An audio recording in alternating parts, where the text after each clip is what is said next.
la información y cómo esto tiene un cuidado especial, ¿no?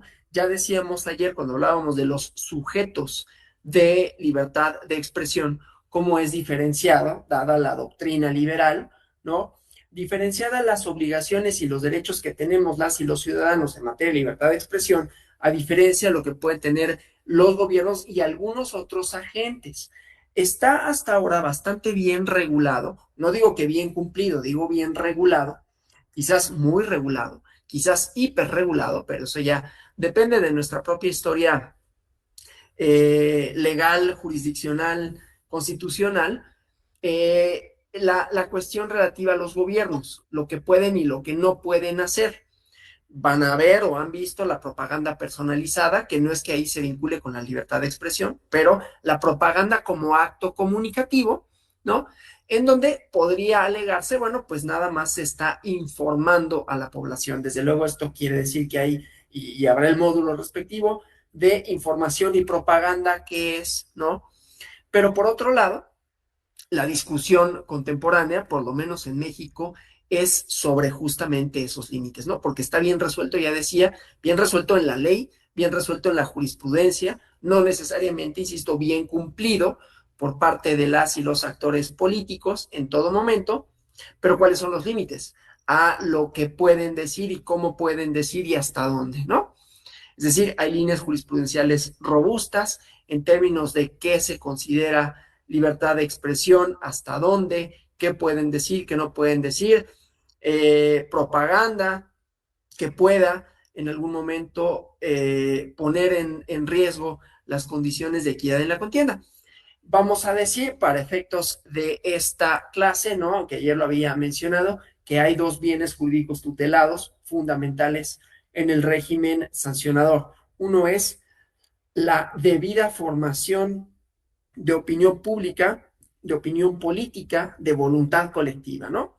Entonces, los procedimientos sancionadores, además de las conductas de los partidos, candidatas, candidatos, coaliciones, que puedan sancionar por ser violatorios al modelo de comunicación política, artículo 134, fracción séptima y fracción octava, el artículo 41 de la Constitución, pero no es únicamente que se cuide que los partidos políticos, coaliciones, candidatos y candidatas no digan determinadas cosas, sino que en ese decir puede haber una vulneración a la formación de opinión pública, opinión colectiva, de la voluntad popular, ¿no?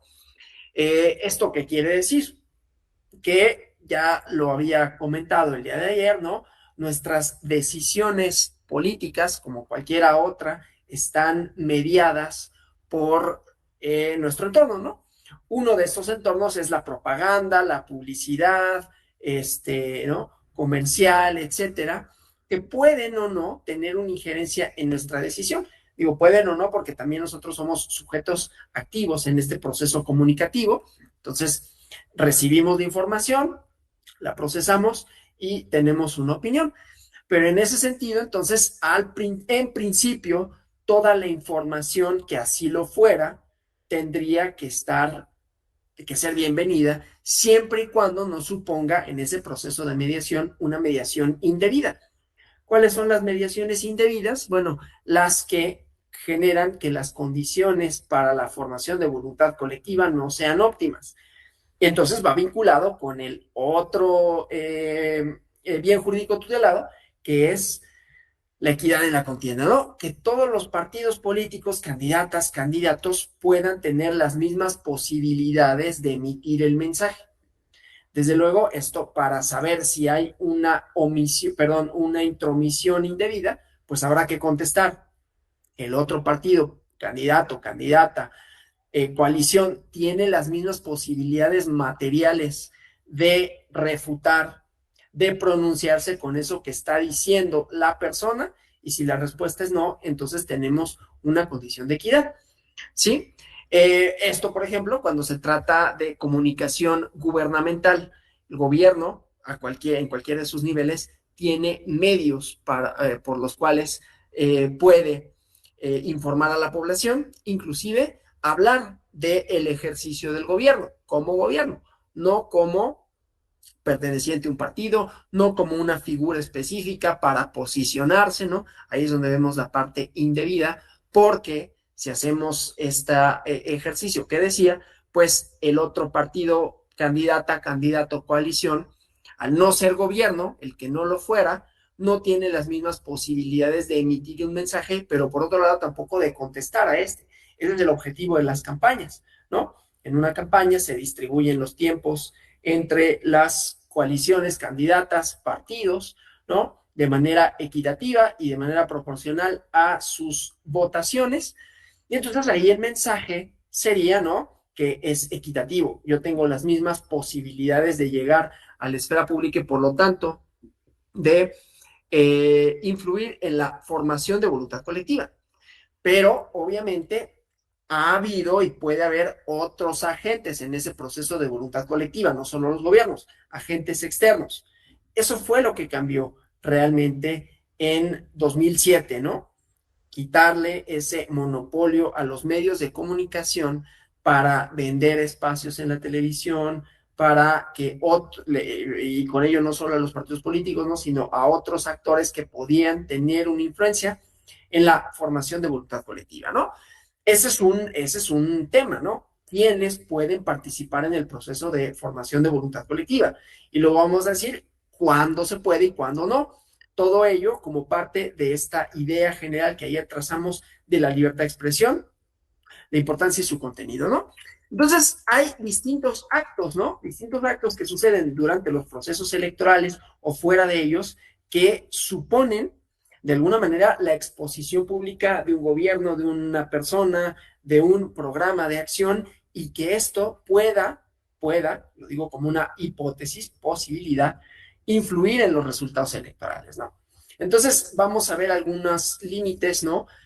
Constitucionales, algunas resoluciones en ese sentido, y luego vemos la parte temporal, el SUPRAP 172, diagonal 2021, y después algunas otras manifestaciones, ya no electorales, pero sí políticas, una sentencia de la Suprema Corte de Justicia de la Nación con relación a un poema, ayer les había contado, ¿no? En contra de la bandera, ¿no? Bueno, entonces, imaginémonos, ¿no? Un periodista que entrevista a la o jefe de gobierno para recabar información sobre qué acciones emprende al enfrentar contingencias ambientales. Y son campañas electorales. En otro escenario, un periódico le da seguimiento al informe presidencial para explicar a su público, en perspectiva histórica, la importancia del informe del presidente de que se trate. O un conductor de televisión que informa de política empleando tonos cómicos, burlescos, ¿no? Al referirse a partidos o candidatos, ¿no? ¿Cuáles son los límites de la profesión de los medios de comunicación y los periodistas? Ayer habíamos hablado, nada más que ya afortunadamente me comentaron, ¿no? Que vieron antes este asunto en los Estados Unidos de la Suprema Corte y el New York Times, ¿no? Pero, ¿cuáles son los límites al ejercicio de la profesión periodística? Si podemos pensar que en términos del régimen sancionador podría haber conductas ilícitas, que no delitos, ¿no? No confundir, digo, este es un aparte, pero no confundir el régimen sancionador con la materia penal. Los principios que ya lo vieron, ¿no? De jus puniendi son aplicables mutatis mutandis en el derecho administrativo, y el derecho administrativo sancionador electoral es la parte fundamental del régimen sancionador, pero un ilícito es la especie y perdón, es el género y los delitos serían una especie de conductas ilícitas. Pero entonces cuando hablamos de ilícitos, no hablamos de delitos, sino algo semejante a las faltas administrativas, ¿no? Bueno, entonces, incurrir en conductas ilícitas y cuáles serían en todo caso las sanciones, ¿no? 2007, saben, es la génesis del régimen sancionador que supuso para México un sistema normativo restrictivo de libertad de expresión, ¿no?